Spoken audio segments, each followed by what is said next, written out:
think is bigger than Pahang. That is his parliamentary seat.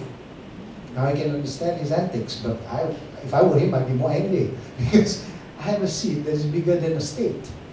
Yet my allocation for my little constituency is only X amount.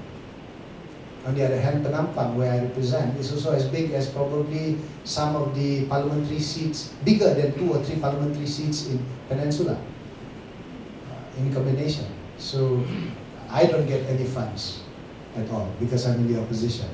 So that's even worse. So I could imagine the BN colleagues of mine.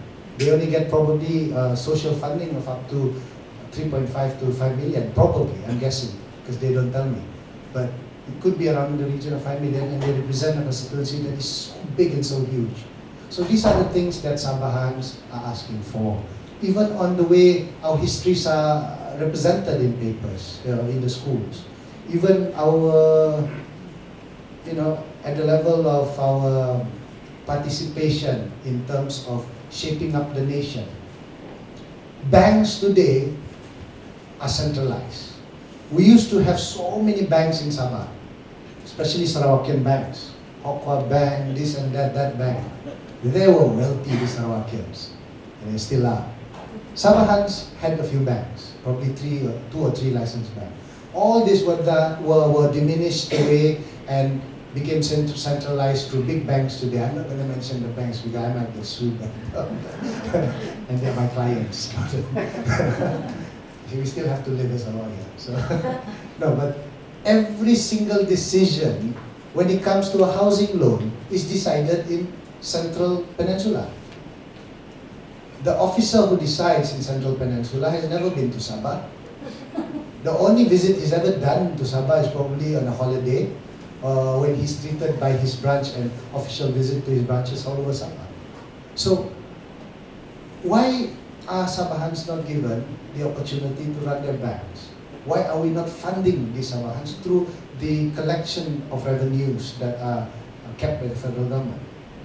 Even contractors, believe it or not, are from West Malaysia today. I have no problem bringing in expertise. But are we so poor? Are we so poor in technical knowledge that we actually depend on West Malaysia contractors to do our buildings? There are a lot more. I mean, these are just the basic things I'm talking about. There are more intrinsic things that academicians here will probably participate if there was such a review that is done. They would have done more studies, and I'm sure Professor James would be the first one among others. And in fact, now I know Andrew Harding because of what he wrote on the native titles. Yeah?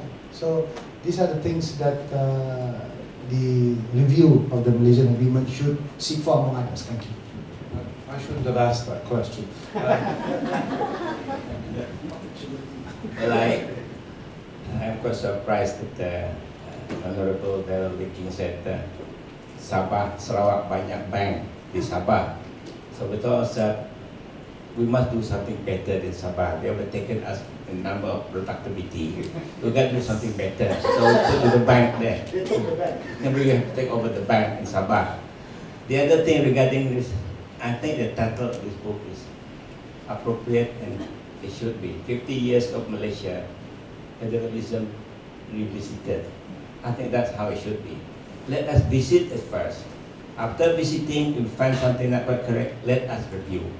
Revisit first. Check out what we have agreed, what has been agreed, what has been fulfilled. That's how it should be. And the book is very correctly, it's appropriately titled. Federalism Revisited. Talking about the formation of Federation of Malaysia.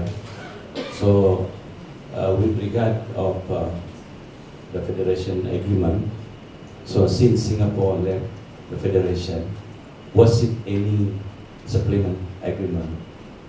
Because once one party left, it should be the government is no more, but I think the lawyers know, right?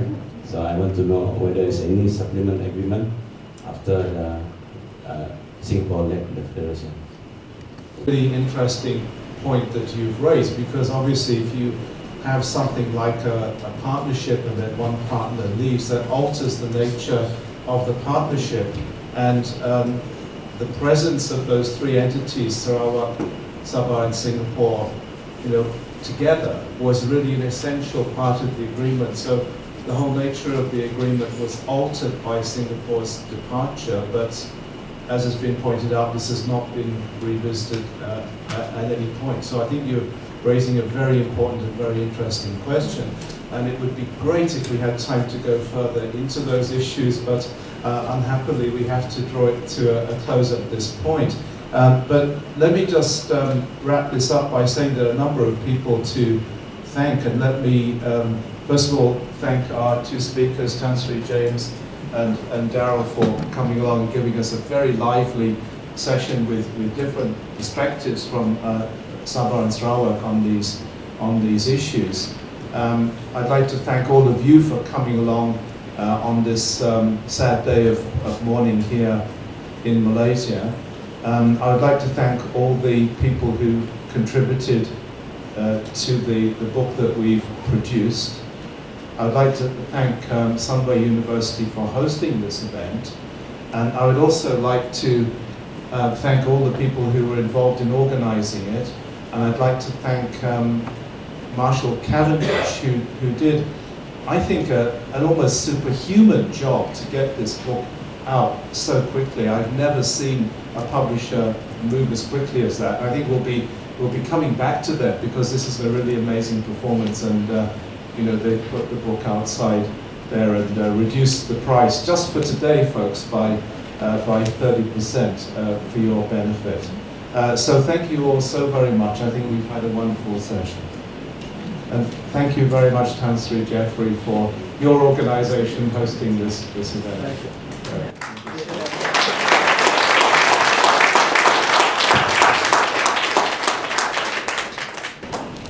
Thank you, Professor Hadi.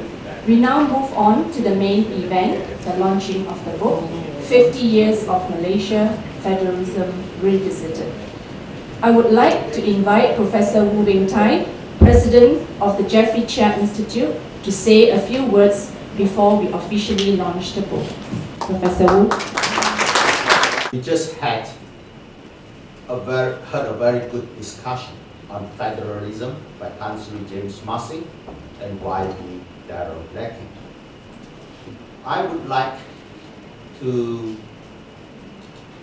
generalize the discussion of federalism so far has been focused on two things. First, politics, and second is Malaysia.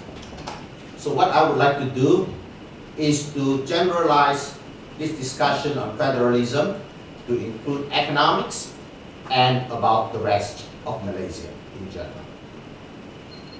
I'm an economist by training, so it is quite normal, therefore, for me to think of federalism as a particular way of making decisions about governance.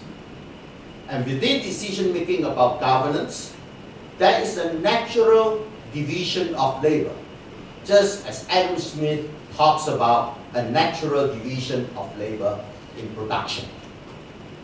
And if there is a natural division of labor within governance, it means that different levels of government do different things. Why? Because different levels of government do certain things better than other levels of government. And what it brings to the forefront, therefore, has to do with what's the proper division of labor between the federal government and the state government, what's the proper division of labor between the state government and the municipalities. And I think that when you think about the advantages of a division of labor in federalism, is that two comes easily to mind from the international experience. The first is that the more centers of decision making, the more likely are there to be new ideas that come out. And when it's implemented in one place, the other places pick up the good ideas and run with it. The best example of that locally would be in Malaysia. How did industrialization come to Malaysia? Industrialization came to Malaysia not because he was hatched in EPU, but because in the elections of 1969, Penang came under opposition rule. And at that time, unemployment rate in Penang at the educated level was roughly 20%. And Lim Jong-il knew that unless he's able to bring job creation to Penang, he would be out of office at the next election. And clearly, to create jobs, you need investments. And since Karakan was an opposition party then, the only thing you could confidently expect from Tan Siew Sin was possibly a finger. Certainly no investment funds. So what could he do when he was unable to get investment funds allocated to him through EPU? That's where he hits upon the fact that there are a lot of private individuals out in the rest of the world who have money to invest. So he went out and invited multinational corporations to come to Penang. And this, what he did, was against the thinking of his generation at that time. Having won political independence, we also want economic separation from the rest of the world. My generation grew up with the idea of dependency theory, how the multinational corporations are terrible things. After all, they ruled India for 200 years in the East India Company. So, but his back was against the wall, so he went out, he invited the semiconductors in and industrialized Penang. And all the other Menteri Besar realized that they could do the same thing for their country. And as the other Menteri Besar went on to do it, EPU made the attraction of FDI be one of the pillars of the economic policy management, the other being MEP. But the important thing that they wrote was the idea started in one state, emulated across the country, and transformed and industrialized this country. So having one center of thinking is not a good idea. Having a monopoly on the creation of ideas is not a good idea. The second experience further away from home would be China. When you think of communism, you think of centralization. But in China, there's one difference. Every party secretary of the province has effective total control over allocation of resources within his province. And promotion from the province up to the next level is on how much you raise the GDP of your province. So what happens? All the provinces became centers of ideas of development. And the success and the good ideas were taken by the other provinces, and the result of this independence creation of ideas was that the whole country entered into a phase of dynamic growth. And what we have in Malaysia, unfortunately, is over-centralization in decision-making in economic matters. The second good thing about the division of labor, is best seen in that talents is selected the best way. The latest example of this is the example of Joko Widodo in Indonesia. The man from Blitar first ran as a local politician to be elected as mayor of Solo, Surakarta. He did such a good job, he moved on to be the governor of Jakarta, which has the status of a province. He did such a good job at the provincial level, he was elected president of Indonesia.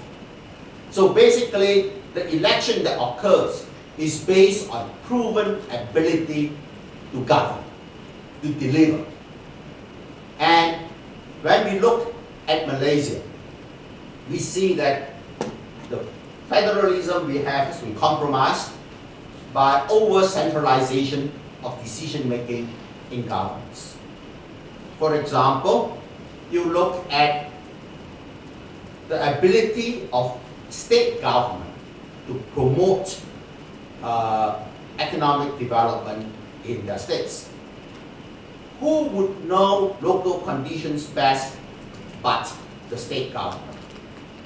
They would know what are the most important infrastructure projects to be undertaken. But the trouble is, now most of these big infrastructure projects are decided on in Putrajaya, such that when Penang needed to build a road from downtown to connect to the airport, the state government doesn't have the money to build that road.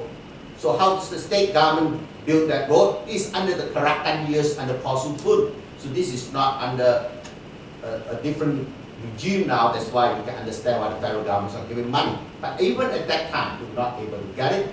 So the state government basically let a private company reclaim land in Penang, and in return for selling that reclaimed land to them at very low price, 10 cents per acre, they built that road along the coast. So that is highly unnatural. The states are starved for funds that they cannot support local economic progress. For example, University Science Malaysia in Penang has a bigger budget than the Penang state government. What can the Penang state government do to support that? This is not just in Penang, but all across the country, including in Barisan national states. This is something to be revisited. This is not based on the fact that some state government. The second thing about disadvantage with the over-centralization we have can be seen since you have a guest from Perak today, Dr. Maslan. I'd like to introduce to you. He is the head of Institute Darul Rizwan, which is the think tank of the Perak government. I'd like to remind us of the day of when I was growing up in the 1950s, 60s, and early 70s. If you ask everybody, what is the best run town in Malaysia? The answer is Ipoh and Taiping. These were the pride of Malaysian municipal management. Why were they able to run so well?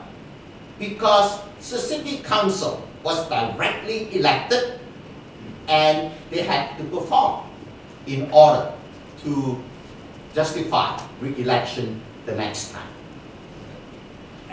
But what has happened? In 1965, we faced an existential threat because of the